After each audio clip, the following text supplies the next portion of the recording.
Some city council people may not like the administration, or they may want to support something else, or they want to just use their positioning for profit, which is unacceptable.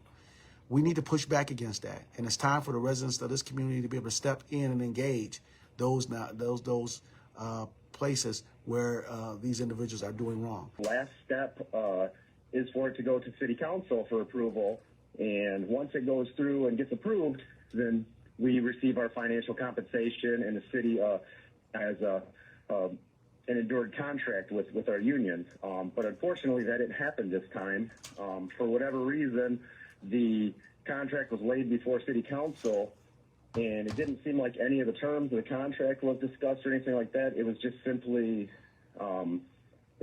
spoken that we're not going to ratify this contract until certain things happen.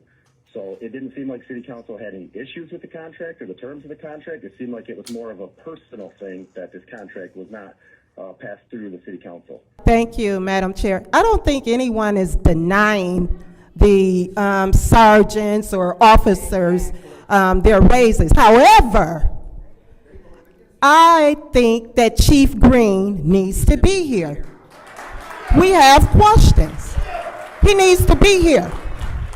Right, and I want to make sure that we illuminate that particular factor there, right? It's that, and not a majority of the members of the council rejected this, is that many members of the city council are not in attendance, and that's been one of the things that's plagued this community moving forward as we try to move forward. You know, absenteeism, political pondering, gamesmanships, they play it, you know, and I use this word, and I don't use this word very lightly. I believe that at least a couple members of council have treasonous intent about what we do and how we move forward, but we ask the public to pay attention to what's going on. Far too often we just turn the page and says, this is just, you know, just foolery, and I'm not going to pay attention to it. But it has a deeper impact to our community on what it impacts. Now it's impacting the working men and women of the Flint Police Department, as well as those that we serve.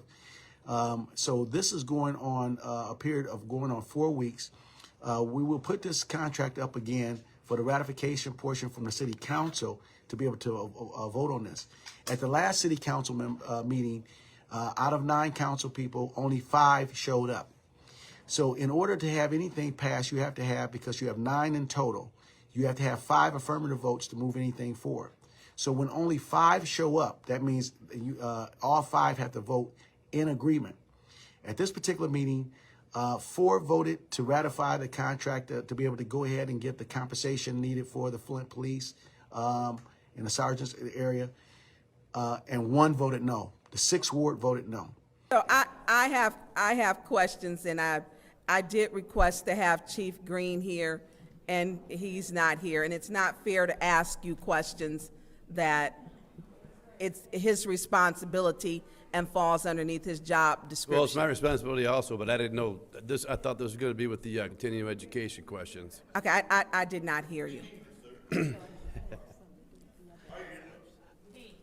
I thought we were going to be answering questions about the continuing education. Well, I had questions for him about that too. Okay. And he's not here. Correct. So I'm not voting on it. When Chief Green wants to take it serious, that when I ask for him to come, then he needs to come. We have another city council meeting coming up on Monday. And as a team was going through what resolutions are we going to be setting up for council to be able to push forward, we still have reports of some people are not going to be in attendance to that meeting. But definitely we don't want to continue to have the police officers wait for their very earned wage. Right, and as we move forward, we talk about the political divide and the level of dysfunctional behavior has normalized itself in our society. Relax, because you ain't safe. Fuck you think you're talking to, evil. Do something. What's up? What's up? What's up? What's up? I better stop. Thank you. Walk it up, bro. Walk it up. Thank you. That's it. Yes, you did. Yes, you did. See, you should call me bitches. You ain't do that. You don't intimidate me. You don't intimidate me. Everybody has a cell phone, and everybody becomes a critic. Shares and likes, images are what people chase. And we believe that a few city council people are creating content to be able to monetize that, to be able to get money in their pockets, just the hold up government is ridiculous. And what I'm saying to you plainly is that on your cell phone, if you create a program and if you get likes and shares, there's ways to cash that in for money. And creating content is that when people are more susceptible to look at things that's dysfunctional than not. And that's the appetite of America, right? When we don't have control.